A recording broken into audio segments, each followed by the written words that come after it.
Hi అండి అందరికీ. నేను శివుని ఐ మేకప్ వేశానండి. దానికి చాలా టైం అయితే పట్టింది, కానీ నాకైతే చాలా బాగా నచ్చింది. నిజం చెప్పాలంటే ఈ ఐ మేకప్ వేస్తూ ఉంటే మనము గుడిలో పూజ చేస్తూ ఉంటే, ఇప్పుడు ఫొటోస్ కడిగి బొట్టు పెట్టి ఇవన్నీ చేస్తూ ఉంటే కొంచెం ఫీలింగ్ ఉంటుంది చూడండి, ప్రశాంతంగా. అసలు ఈ ఫీలింగే వేరు.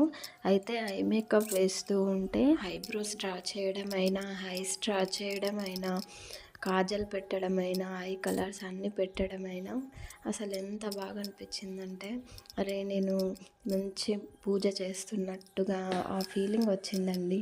కానీ వేస్తూ ఉంటే మాత్రం దేవుడి ముందు కూర్చొని మనం ఒక డ్రాయింగ్ వేస్తున్నట్టుగా ఒక కలర్స్ అన్నీ దిద్దుతున్నట్టు అనిపించింది నాకైతే.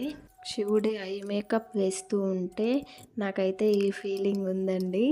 అందుకే మీతో షేర్ చేసుకున్నాను. నేనైతే ఈ ఐ మేకప్కి రియల్ విభూతి తీసుకున్నానండి, కానీ డైరెక్ట్గా పెడితే అది పొడి పొడిగా సరిగ్గా రాదని వాటర్ మిక్స్ చేసి కొంచెం లైన్గా పెట్టాను. ఆ 3 నామాల మధ్యలో ఐలాషెస్ పెట్టానండి.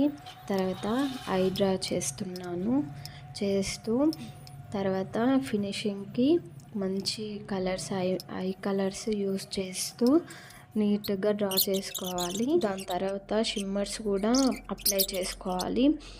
అప్లై చేసుకున్న తర్వాత ఏమన్నా కరెక్షన్స్ ఉంటే చేసుకొని, ఇంకా చిన్న చిన్న ఫ్లవర్స్ అయినా ఐబ్రో పైన చిన్న చిన్న ఫ్లవర్స్ వేస్తూ వైట్ కలర్తో ఐబ్రో ఎండింగ్లో కూడా ఫ్లవర్ వేసాను. ఫ్లవర్ వేసాక ఇంకా లుక్ బాగా వచ్చింది. లుక్ అయితే చాలా బాగా అనిపిస్తుంది. మీకు ఎలా అనిపించిందో కామెంట్ రూపంలో కామెంట్ చేయండి.